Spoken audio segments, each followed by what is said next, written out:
থেকে আমার আল্লাহ পাক রব্বুল আলামিনের বন্ধু যারা হয়েছেন, আমার আপনার নবী বলেন, ও আমার উম্মতের দল, আমার উম্মতদের মধ্যে সবাই আল্লাহর ওলি হতে পারবে না।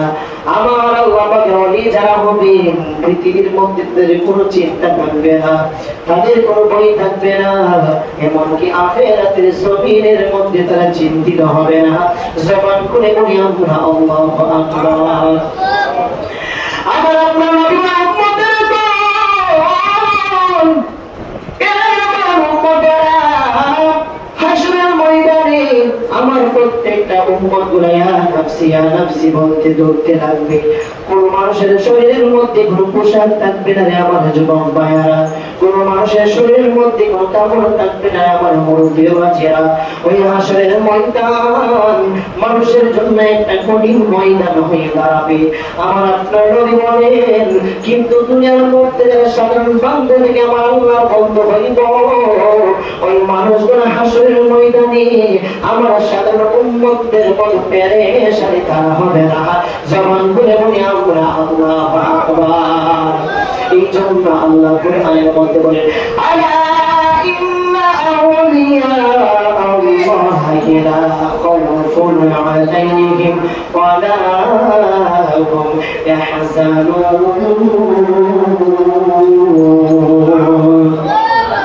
আল্লাহ রাব্বুল আলামিন কোরআন কারীমের মধ্যে ঘোষণা করে দিলেন, আনা মানে হলো সাবধান, হরফে তানবীহ, আরবিতে হরফে তানবীহ বলা হয়, হরফে তানবীহ ইংরেজিতে ডেঞ্জারাস বলা হয়, মানে সাবধান। আলা অর্থ হলো সাবধান, ইন্না মানে হলো নিশ্চয়ই, সাবধান নিশ্চয়ই।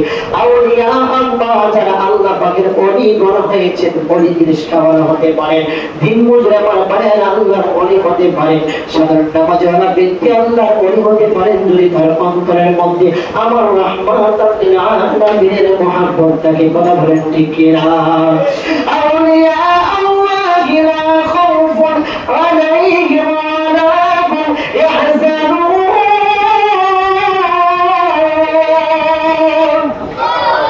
আল্লাহ রাব্বুল আলামিন পৃথিবীর মানুষদেরকে আল্লাহ জানিয়ে দেন, সাবধান নিশ্চয়ই আমি আল্লাহর বন্ধু যারা হবে, লা খাউফুন আলাইহিম তাদের কোনো চিন্তা থাকবে না, ওয়া লা হুম ইয়াহজানুন তাদের কোনো ভয় চিন্তা দুটোর মধ্যে একটাই তাদের মধ্যে কখনো বিরাজ করতে পারবে না।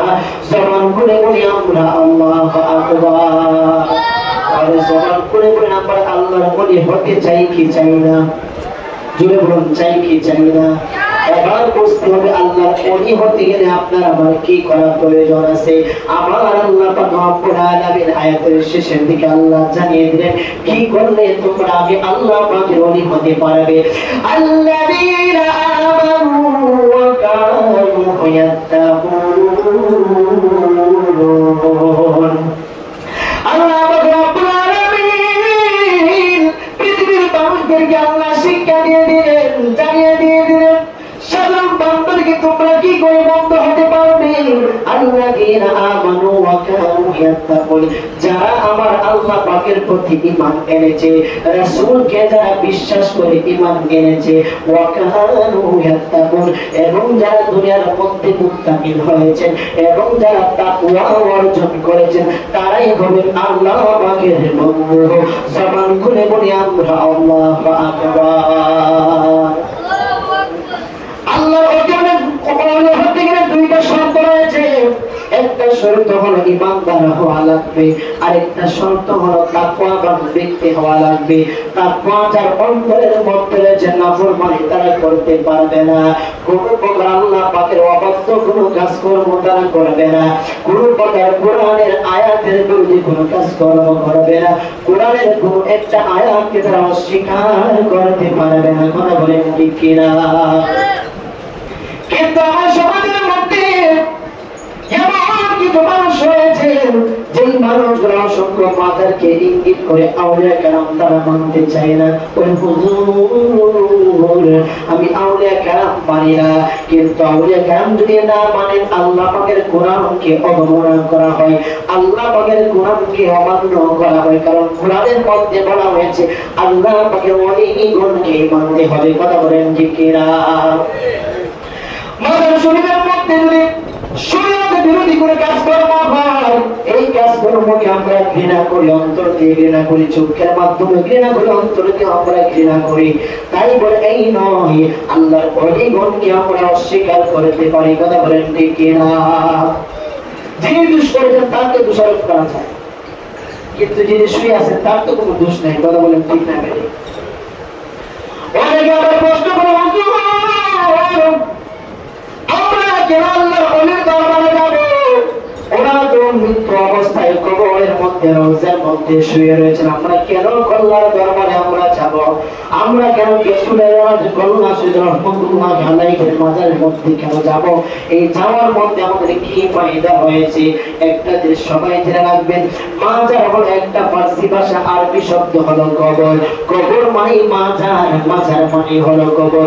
কবরের মধ্যে যাওয়ার পর আমাদের একটা কাজ হলো জিয়ারত করা, তাদের জন্য আল্লাহ পাকের দরবারে আমরা কিছু প্রার্থনা করা। আর মাজারের মধ্যে পার্থক্য হলো এতটুকু পার্থক্য, যিনি শুয়ে রয়েছেন তার জন্য আমরা দোয়া করব না। কেন? তিনি তো সালিহিন মুত্তাকিন বান্দা, তার জীবনের মধ্যে কোনো গুনাহ নাই। গুনাহ না থাকার কারণে আল্লাহ পাক রব্বুল আলামিন বান্দাকে বন্ধু বানিয়েছেন। এই জন্য আমরা ওনাকে উসিলা করে আমাদের জীবনের গুনাহের জন্য আল্লাহর দরবারে আমরা দোয়া করব। কথা বলেন ঠিক কিনা?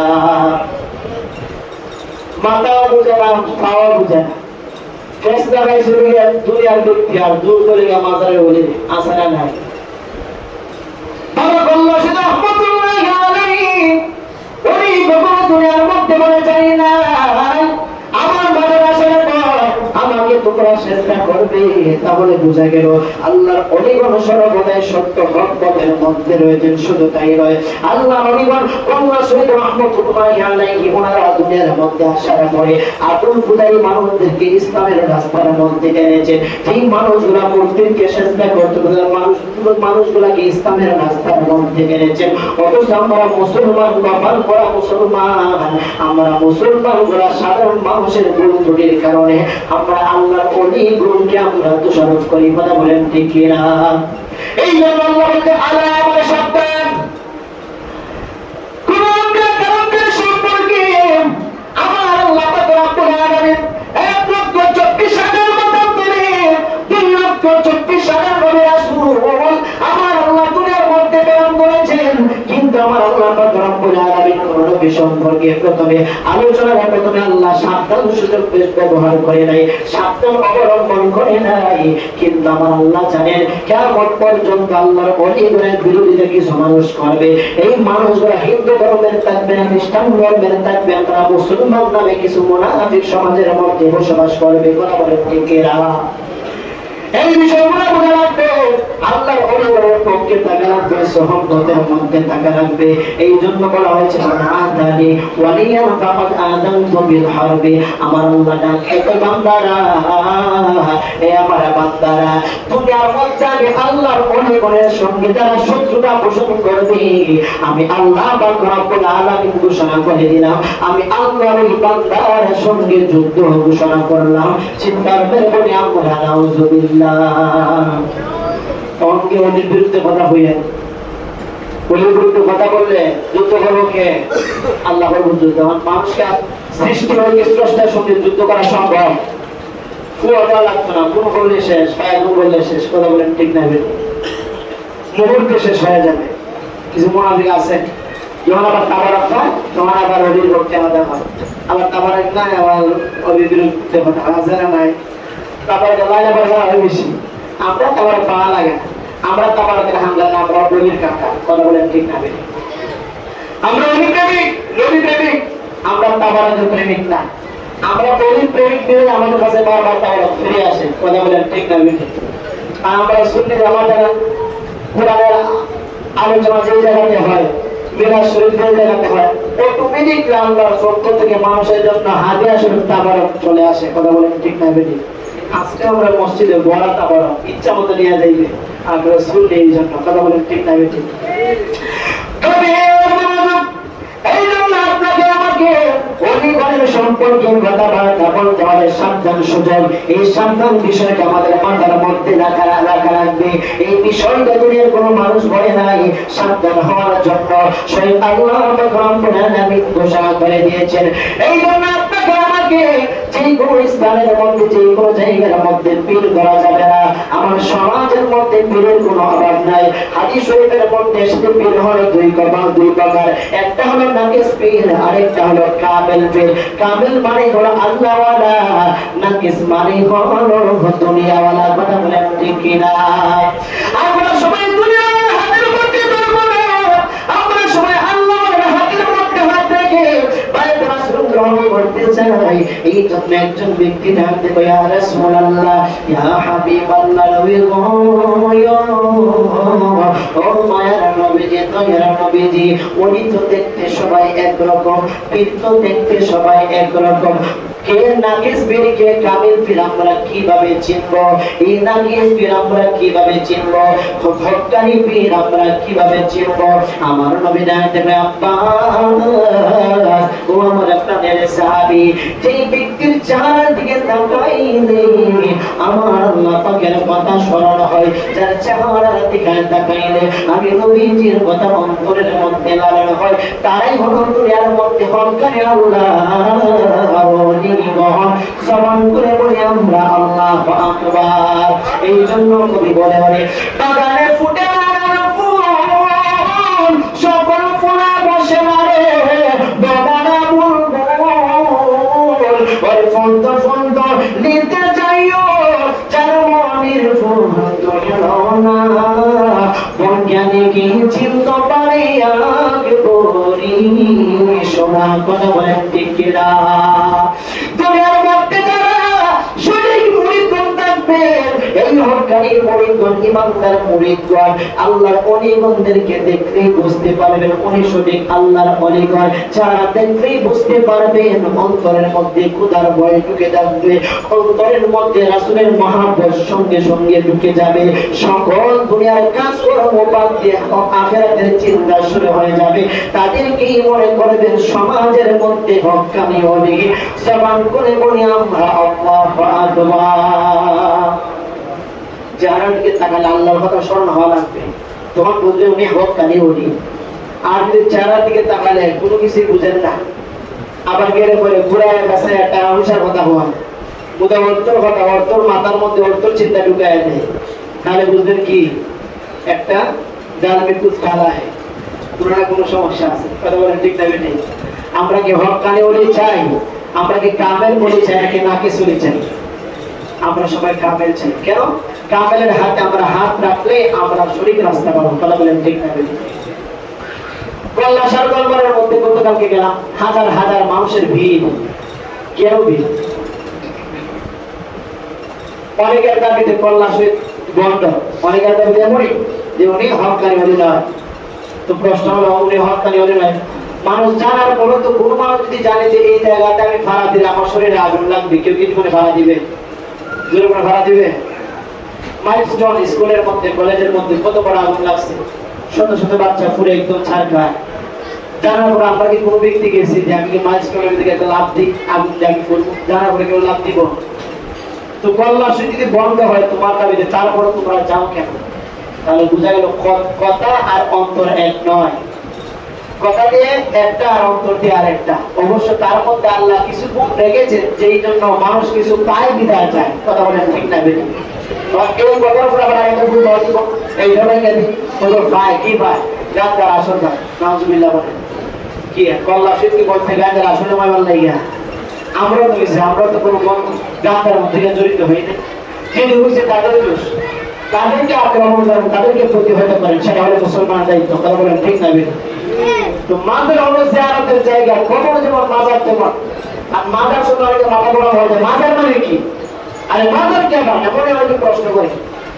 অসংখ্য সময় আমার বিশাল বলা গেলে কোনো দোকানে বা কোনো অফিসে বসতে মানে সংখ্য ব্যক্তিরা প্রশ্ন করে, আমার তো শুননি হুজুর এত লেখা দেখতে বোঝা যায় শুননি হুজুর মাথার কিনা হ্যাঁ কিন্তু পিতা পাতা তুলে অতএব আমার কাছে সবাই তো আর কি হুজুরের ব্যস্ত ব্যস্ত করতে। এই জন্য আল্লাহ বলেন আমাদের ইন্নামা ইয়াখশাল্লাহা মিন ইবাদিহিল উলামা।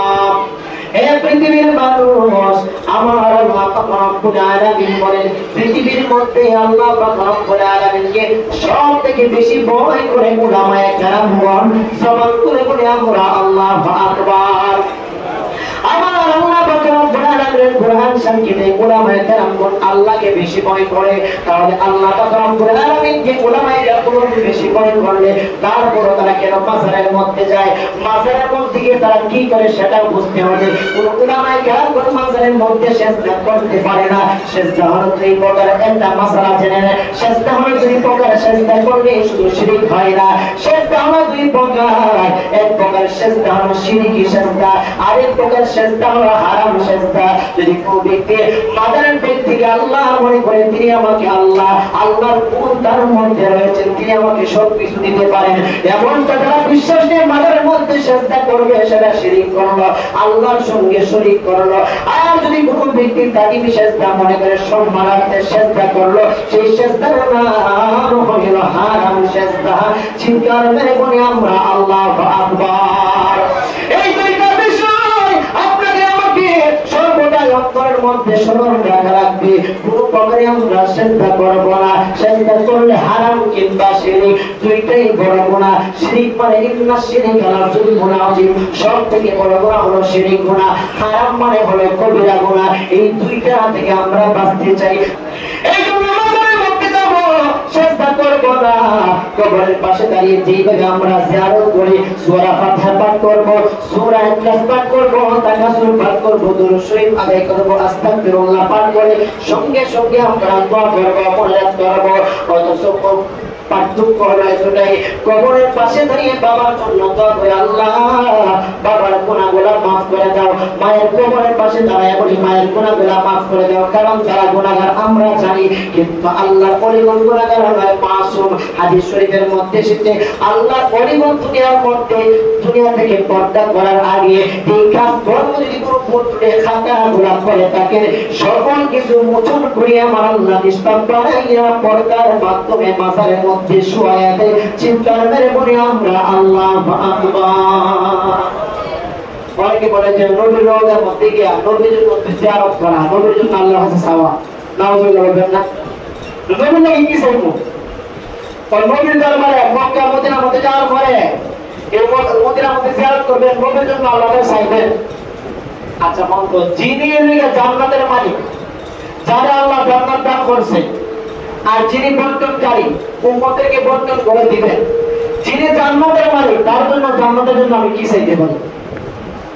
এই ব্যক্তিটা আগে জান্নাতের মালিক, তারা তো আল্লাহ জান। হাদিসের মধ্যে বলা হয় যে জান্নাতের মালিক আল্লাহ রাসূলকে বানিয়েছেন, আর রাসূলের কাজ তার খাঁটি উম্মত। যে উম্মত আল্লাহ ওয়ালা, যে উম্মত নামাজি ওয়ালা, যে উম্মত দোয়ানে ওয়ালা, তাকে রাসূল ওই উম্মতদেরকে বর্তন করে দিবেন। সুবহানাল্লাহ।